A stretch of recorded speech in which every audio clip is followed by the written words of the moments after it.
cari rezeki. Yang datang ke Kopi Joni itu adalah kalau dia sebagai pelapor dalam penyelidikan, SP2HP keluar, kasusnya dihentikan.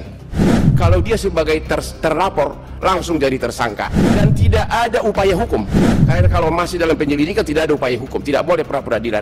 Pertanyaannya, apakah penyelidikan masih perlu? Kenapa nggak langsung ke penyidikan?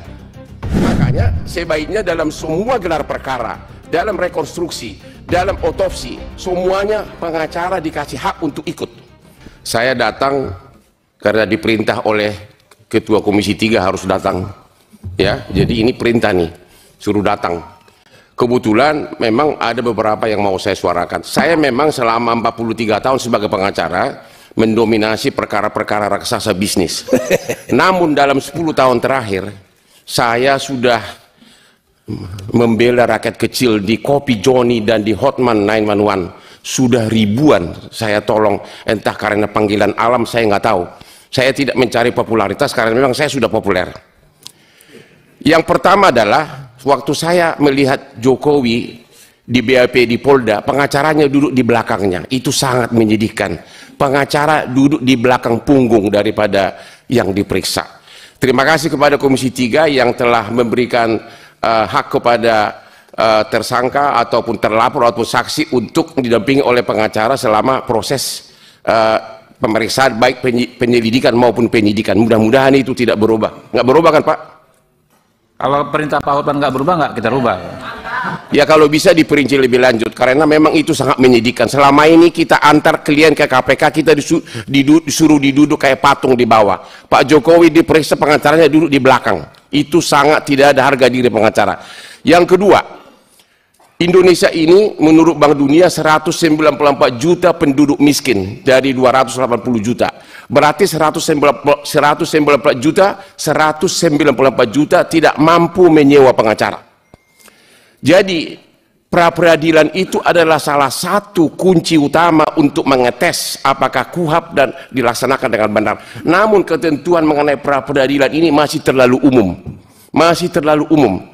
Hanya sebatas penahanan dan sebagainya. Harusnya ada pasal yang jelas-jelas mengatakan bahwa salah satu alasan pra peradilan adalah apabila hak tersangka saksi sesuai dengan ketentuan perundang-undangan dilanggar dan pelanggaran KUHP berhak mengajukan pra peradilan.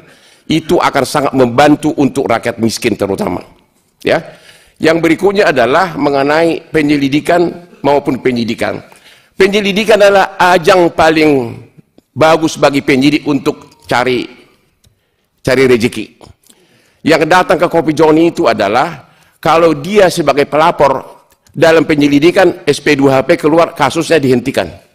Kalau dia sebagai terlapor, langsung jadi tersangka dan tidak ada upaya hukum. Karena kalau masih dalam penyelidikan tidak ada upaya hukum, tidak boleh pra peradilan. Pertanyaannya, apakah penyelidikan masih perlu? Kenapa nggak langsung ke penyidikan? Oke. Yang berikutnya adalah penyidik dan tersangka itu nggak beda dengan penggugat dan tergugat dalam perkara perdata, saling menggolkan dia punya dalil-dalil. Makanya sebaiknya dalam semua gelar perkara, dalam rekonstruksi, dalam otopsi, semuanya pengacara dikasih hak untuk ikut dengan atau dengan bantuan profesional. Itu akan lebih fair, terutama waktu gelar perkara. Itu sangat perlu. Tapi yang paling saya fokus tadi itu adalah pra peradilan itu ini terlalu umum. Justru inilah kunci daripada ngetes apakah hak daripada warga itu diinjak-injak atau tidak. Yang terakhir, sebenarnya banyak di sini titipan dari para profesor karena sudah ada tertulis.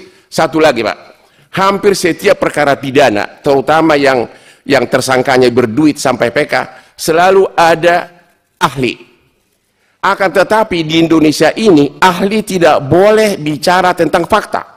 Saya sudah mengikuti persidangan begitu banyak di Singapura, di arbitrasi maupun perkara pidana.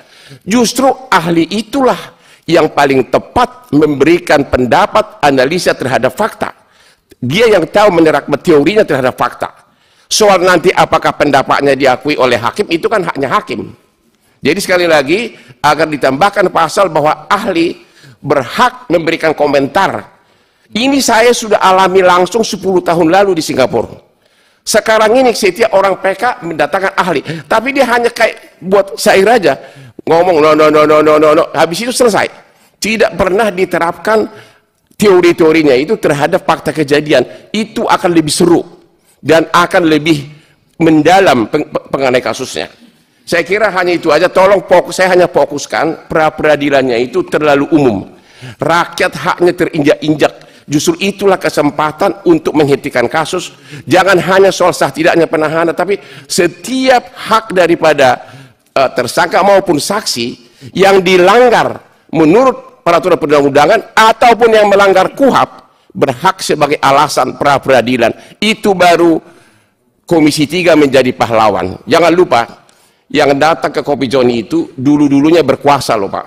Ada yang tentara, ada yang Komisi 3, ada yang DPR. Tapi ada waktunya bapak-bapak itu akhirnya pensiun. Pada saat itulah Anda tidak punya power. Pada saat itulah anak cucu saudara datang ke Kopi Joni mengemis-ngemis keadilan. Jadi kalau kalian bikin sekarang yang lengkap, Anda menjadi pahlawan.